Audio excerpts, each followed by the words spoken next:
السلام علیکم four class آج ہم سبق نمبر 7 پڑھنے جا رہے ہیں۔ نظم ہے یہ، ہم پاکستانی بچے ہیں تو ہم آج اپنے پاکستان کے بارے میں نظم پڑھنے جا رہے ہیں۔ ہاں جی، تو آپ کو پتہ ہے کہ ہم اپنے وطن پاکستان میں رہتے ہیں۔ ہم پاکستانی ہیں۔ پاکستان کی پہچان کیا ہوتی ہے؟ ہم سب سے پہلے کہیں بھی چلے جائیں ہم سے پوچھا جاتا ہے کہ آپ کہاں سے آئے ہیں، تو ہم اپنے کنٹری کا نام بتاتے ہیں کہ ہم پاکستان کے رہنے والے ہیں، یا جس بھی کنٹری کا آپ رہنے والے ہوں آپ اپنا بتا دیتے ہیں۔ تو ہماری پہچان جو ہے وہ کس چیز سے ہوتی ہے؟ ہمارے جھنڈے سے ہوتی ہے۔ ہمارا جھنڈا جو ہے وہ 2 رنگ کا ہے، سبز اور سفید۔ تو ان جو 2 رنگ ہیں ان کا بھی کوئی نہ کوئی مطلب ہوتا ہے۔ جیسے سبز رنگ جو ہوتا ہے وہ مسلمانوں کی نمائندگی کرتا ہے، مسلمانوں کی نشاندہی کرتا ہے، اور سفید رنگ جو ہے وہ غیر مسلم مذاہب کے لوگوں کو ظاہر کرتا ہے۔ تو اسی طرح ہماری پہچان جو ہے وہ پاکستانی جھنڈا ہے، اور ہماری پہچان جو ہمارے قومی ترانے سے بھی ہوتی ہے۔ جو ہم اپنا قومی ترانہ پڑھتے ہیں وہ بھی ہماری پہچان ہے۔ تو ہم اس نظم میں اپنے پاکستان کے بارے میں پڑھیں گے کہ ہم پاکستان کے رہنے والے ہیں، اور ہم کس طرح سے پاکستان سے محبت کرتے ہیں، اپنے وطن کے لیے ہم کیا کچھ کر سکتے ہیں۔ تو اس نظم کو ہم سب سے پہلے شعری انداز میں پڑھیں گے۔ ہم اپنے وطن کے شیداں ہیں، بلبل ہیں چمن کے شیداں ہیں، یہ جھنڈا سبز ہمارا ہے، من بھاتا چاند ستارہ ہے، جاں بازوں کی اولاد ہیں ہم، اب غیروں سے آزاد ہیں ہم، بے خوف ہیں پاک ہیں سچے ہیں، ہم پاکستانی بچے ہیں۔ اب دیکھیں کچھ الفاظ میں نے ہائی لائٹ کیے ہوئے ہیں۔ شیدا جیسے اس کا مطلب ہے چاہنے والے، چمن باغ کو بولا جاتا ہے، من پسند ہے دل پسند، یعنی کہ جو آپ کو چیز بہت زیادہ پسند ہوتی ہے اس کو ہم کہتے ہیں من پسند۔ بے خوف کا مطلب ہوتا ہے نہ ڈر، جو کسی سے نہیں ڈرتا۔ اسی طرح آپ نے ان الفاظ کو میں نے ہائی لائٹ کیا ہے، آپ نے انڈر لائن کر کے ان کے الفاظ کے معنی اوپر لکھنے ہیں اور ان کو اچھے طریقے سے یاد کرنا ہے، اور کتاب کی پڑھائی بھی شعری انداز میں کرنی ہے۔ اب دیکھیں ایک باکس دیا گیا ہے، اس میں ٹھہریں اور بتائیں۔ ہم اس کو دھیان سے سوال کو پہلے پڑھیں گے، سوچیں گے، سمجھیں گے اور اس کا جواب دیں گے۔ جیسا کہ لکھا ہے ہم اپنے وطن کے شیداں ہیں سے کیا مراد ہے؟ تو اس کا جواب ہے ہم اپنے وطن کے چاہنے والے ہیں، پیار کرنے والے ہیں، محبت کرنے والے ہیں۔ اسی طرح ہم اگلے پیج کی بھی کتاب پڑھائی شعری انداز میں کریں گے۔ اہم الفاظ جو ہیں، نئے الفاظ ہیں وہ ہائی لائٹ کیے گئے ہیں، ان کے الفاظ کے معنی اوپر لکھیں گے، ان کو اچھے طریقے سے یاد بھی کریں گے۔ اس نظم کے شاعر کا نام ہے فیض لدھانوی۔ آپ نے شاعر کا نام میں نے ہائی لائٹ کیا، آپ نے اس کو انڈر لائن بھی کرنا ہے، سرکل بھی کر سکتے ہیں۔ اس کو شاعر کا نام آپ نے لازمی یاد کرنا ہے۔ فور کلاس آپ کو پتہ ہے کہ جب آپ کی اسیسمنٹ ہوتی ہے تو as a M C Qs یہ اس پریکٹس آپ کے ایم سی کیوز کے طور پر شامل کی جاتی ہے ٹیسٹ میں، تو آپ نے شاعر کا نام جو ہے وہ لازمی یاد کرنا ہے۔ اب ہم اس نظم کی نثر کریں گے، اس کے لیے آپ اپنی نیٹ کاپی کا ایک پیج رائٹ کریں گے، ریڈی کریں گے اس کو ہم۔ ہاں جی، ہم اپنی نیٹ کاپی کا ایک پیج ریڈی کر چکے ہیں۔ آپ لوگ بھی اپنی نیٹ کاپی کا ایک پیج اچھی رائٹنگ میں جو ہے وہ ریڈی کریں گے۔ عنوان سب سے پہلے لکھیں گے، نظم ہم کرنے جا رہے ہیں ہم پاکستانی بچے ہیں نثر۔ تو آپ کو پتہ ہے کہ جس نظم میں 2 مصرے دیے جائیں وہ شعر کہلاتا ہے۔ اب اس نظم میں جو ہے وہ زیادہ مصرے دیے گئے ہیں تو یہ ایک بند بن جاتا ہے، ہم اس کو کیا بولتے ہیں؟ بند۔ بند نمبر 1 ہے، ہم اپنے وطن کے شیداں ہیں، بلبل ہیں چمن کے شیداں ہیں، یہ جھنڈا سبز ہمارا ہے، من بھاتا چاند ستارہ ہے، جاں بازوں کی اولاد ہیں ہم، اب غیروں سے آزاد ہیں ہم، بے خوف ہیں پاک ہیں سچے ہیں، ہم پاکستانی بچے ہیں۔ اب اس بند کی ہم نثر کریں گے۔ نثر کسے کہتے ہیں؟ نثر کہتے ہیں ایک شعر کو یا بند کو سادہ اور آسان الفاظ میں اپنے الفاظ میں لکھنا نثر کہلاتا ہے۔ تو اسی طرح ہم اس بند کو جو ہے اس کی نثر کریں گے اپنے الفاظ میں۔ ہمارے جھنڈے کا رنگ سبز اور سفید ہے، اس پر چاند ستارہ بنا ہوا ہے جو ہمیں بہت پسند ہے۔ ہمارے بزرگ بہت دلیر تھے جنہوں نے ہمیں آزادی دلوائی، ہم بے خوف اور سچے ہیں اور اپنے وطن کو چاہنے والے ہیں۔ جس طرح دیکھیں شیدا کا مطلب میں نے آپ کو بتایا تھا چاہنے والے، اور بے خوف کا مطلب ہوتا ہے نہ ڈر، یعنی کہ بے خوف ہیں سچے بچے ہیں۔ تو اس طرح سے آپ نے اس بند کی نثر جو ہے وہ اپنے الفاظ میں کرنی ہے۔ بند نمبر 2 کرنے کے لیے آپ اپنی نیٹ کاپی کا دوسرا پیج ریڈی کریں گے، اسی طرح بند لکھیں گے اور اس کی نثر کریں گے۔ شاعر کا نام بھی آپ لکھ سکتے ہیں۔ اس نثر کو آپ نے اچھے سے نیٹ کاپی پر پیاری رائٹنگ میں لکھنے کے بعد اچھے طریقے سے یاد کرنا ہے۔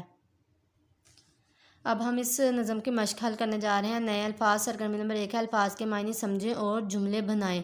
اب الفاظ دیے گئے ان کے معنی آپ سمجھیں گے، یاد کریں گے اور ان الفاظ کے جملے بنائیں گے۔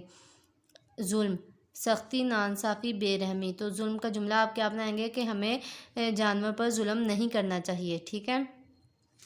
اسی طرح تمام الفاظ کے معنی یاد کریں گے اور الفاظ کے جملے آپ اپنی نیٹ کاپی پر بنائیں گے۔ آپ نے کیا سمجھا؟ سرگرمی نمبر 2 ہے دیے ہوئے الفاظ میں سے خالی جگہ میں درست لفظ لگا کر مصرعے مکمل کریں۔ یہ الفاظ اوپر دیے گئے ہیں، آپ نے ان مصرعوں میں درست لفظ لگا کر مصرعے مکمل کرنے ہیں۔ پہلا ہے جاں بازوں کی ڈیش ہیں ہم اولاد، اب ڈیش سے آزاد ہیں ہم غیروں۔ اسی طرح درست لفظ جو ہے وہ مصرعے میں لگا کر جو ہے وہ مصرعہ مکمل کر لینا ہے۔ سرگرمی نمبر 3 ہے دیے ہوئے سوالوں کے جواب لکھیں۔ سوالات آپ کی کتاب پر دیے گئے ہیں، اس کے لیے اپنی نیٹ کاپی کا ایک پیج ریڈی کریں گے اور آپ اپنے ان سوالات کے جواب نیٹ کاپی پر لکھیں گے۔ عنوان ہے ہم پاکستانی بچے ہیں، دیے ہوئے سوالوں کا جواب لکھیں۔ سوال نمبر 1 ہے پہلے بند میں پاکستانی بچوں کی کیا خصوصیات بیان کی گئی ہیں؟ جواب ہے پہلے بند میں پاکستانی بچوں کے نڈر، پاک اور سچے ہونے کی خوبیاں بیان کی گئی ہیں۔ سوال نمبر 2 ہے اب غیروں سے آزاد ہیں ہم سے کیا مراد ہے؟ جواب اس کا ہے اب ہم کسی بھی قوم کے ماتحت نہیں ہیں اور اب ہم آزاد ہیں۔ 4 کلاس اسی طرح تمام سوالات کے جواب جو ہیں آپ اپنی نیٹ کاپی پر لکھیں گے بھی اور یاد بھی کریں گے۔ لفظوں کا کھیل سرگرمی نمبر 5 ہے دیے ہوئے معمے کی مدد سے پہیلیاں بوجھیں۔ یہ دیکھیں اب آپ کو یہ ایک باکس دیا گیا ہے، ان کے جو ہیں حروف آگے پیچھے غلط ترتیب سے دیے گئے ہیں، ان میں سے پہلے آپ ایک لفظ بنائیں گے اور وہ لفظ جو ہوگا وہ اس پہیلی کے دونوں پہیلیوں میں دونوں کا جواب ہوگا۔ پہلا ہے بن بلائے ڈاکٹر آئے، چوری چھپے انجیکشن لگائے۔ تو دیکھیں ہم نے اس کا پہلے جو ہے ایک لفظ بنایا میم 6 ہے رے مچھر اور نون الف کاف ناک، اسی طرح جو ہے وہ اس کا جواب ہے مچھر۔ چہرے پر کر تو دھیان، الٹا کرنے سے بن جائے کان، تو جو ہے یہ اس کا جواب ہوگا ناک۔ قواعد سیکھیں سرگرمی نمبر 6 ہے علامت فاعل نے اور علامت مفعول کو میں سے درست حرف لگا کر خالی جگہ پر کریں۔ اب فاعل کسے کہتے ہیں؟ کام کرنے والے کو، اور مفعول کہتے ہیں جس پر کام ہو رہا ہوتا ہے۔ اب آپ نے یہ جملے پڑھنے ہیں، اچھے طریقے سے سمجھنے ہیں۔ آپ نے دیکھنا ہے کہ فاعل کام کرنے والا کون ہے اور مفعول جس پر کام ہو رہا ہے وہ کون ہے، اور جب آپ کو وہ پتہ چل جائے گا کہ فاعل کام کرنے والا ہوتا ہے تو اس کے ساتھ آپ نے نے کا استعمال کرنا ہے، اور کام ہو رہا ہو جس پر اس کے ساتھ کو استعمال کرنا ہے۔ پہلا ہے استاد ڈیش بچوں کو سبق پڑھایا۔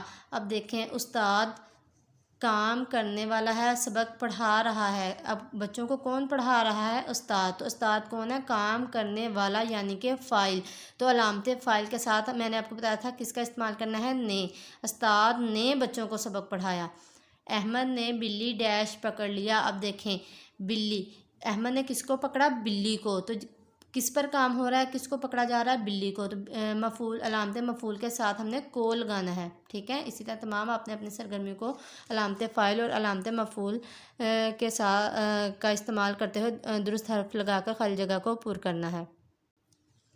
سرگرمی نمبر 7 ہے دیے ہوئے بے ترتیب ہندسوں کو ترتیب دیں اور ان کے سامنے ہندسوں کو لفظوں میں بھی لکھیں۔ اب دیکھیں یہ ایک ٹری بنا ہوا ہے، اس میں غلط ترتیب سے جو ہے وہ گنتی دی گئی ہے۔ آپ نے اس کو پہلے ہندسوں میں لکھنا ہے درست ترتیب کر کے اور پھر لفظوں میں لکھنا ہے۔ جیسا پہلا کہ ہے 51 تو اس کو ہم لفظوں میں لکھیں گے 51، اسی طرح اس کی ہندسوں میں ترتیب بھی ٹھیک کریں گے اور لفظوں میں بھی کریں گے۔ سرگرمی نمبر 8 ہے لفظ میں سے ایسے مصرعے تلاش کر کے لکھیں جن میں دیے ہوئے الفاظ کے مترادف ہوں۔ الفاظ دیے گئے ہیں، آپ نے دیکھنا ہے کہ الفاظ مترادف وہ الفاظ ہوتے ہیں جو ایک دوسرے سے ملتے جلتے ہوں، ان کے معنی جو ہوں وہ ایک دوسرے سے ملتے جلتے ہوتے ہیں۔ تو ہم نے دیکھنا ہے کہ نہ ڈر مصرع نظم میں سے دیکھنا ہے کہ کس مصرعے میں اس لفظ کا استعمال ہوا ہے، یعنی اس سے ملتا جلتا معنی کس مصرعے میں ہے۔ نہ ڈر کا ہے بے خوف ہیں، پاک ہیں، سچے ہیں۔ اس سے تمام الفاظ کے مصرعے اپنے نظم سے ڈھونڈ کے یہاں پہ لکھ دینے ہیں۔ پڑھیں سرگرمی نمبر 9 ہے دی ہوئی عبارت درست تلفظ اور روانی سے پڑھیں اور آخر میں دیے ہوئے الفاظ کے معنی لغت سے تلاش کر کے لکھیں۔ یہ ایک آپ کو عبارت دی گئی ہے، اس کو آپ نے درست تلفظ اور روانی سے پڑھنا ہے۔ اس کے بعد یہ الفاظ نیچے دیے گئے ہیں، ان کے معنی آپ نے لغت سے ڈھونڈ کے انہی کے اوپر لکھ دینے ہیں، جیسے ہم کتاب پڑھائی کے اوپر انڈر لائن کر کے اس کے اوپر ہی معنی لکھ دیتے ہیں۔ کچھ نیا لکھیں سرگرمی نمبر 10 ہے دیے ہوئے اشاروں کی مدد سے اپنے پیارے وطن پاکستان کے بارے میں 2 پیراگراف لکھیں۔ یہ آپ کو اشارے دیے گئے ہیں، ان کی مدد سے آپ نے 2 پیراگراف اپنے وطن کے بارے میں لکھنے ہیں۔ آؤ کریں کام سرگرمی نمبر 11 دی ہوئی فہرست پڑھیں اور سوالوں کے زبانی جواب دیں۔ یہ ایک فہرست دی گئی ہے، اس میں سبزیوں کے نام لکھے گئے ہیں اور ان کی قیمتیں لکھی گئی۔ اس کو اچھے طریقے سے پڑھنا ہے اور دیے گئے سوالات کے جواب آپ نے زبانی دینے ہیں۔ پہلا سوال ہے سب سے زیادہ قیمت کس چیز کی ہے؟ جب آپ فہرست میں جائیں گے تو آپ کو پتہ لگ جائے گا کہ سب سے زیادہ قیمت لہسن کی ہے۔ سب سے سستی چیز کون سی ہے؟ آلو کی قیمت کیا ہے؟ ان سوالات کے جواب بھی آپ فہرست سے ڈھونڈ کے آگے لکھ سکتے ہیں اور گھر میں کسی کو بھی زبانی سنا سکتے ہیں۔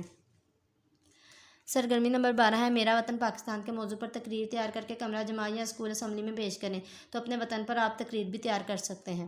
تمام سرگرمیاں یاد کرنی ہے اور ان کی کتاب پڑھائی کرنی ہے، اچھی طرح املا کی پریکٹس کرنی ہے۔ اللہ حافظ۔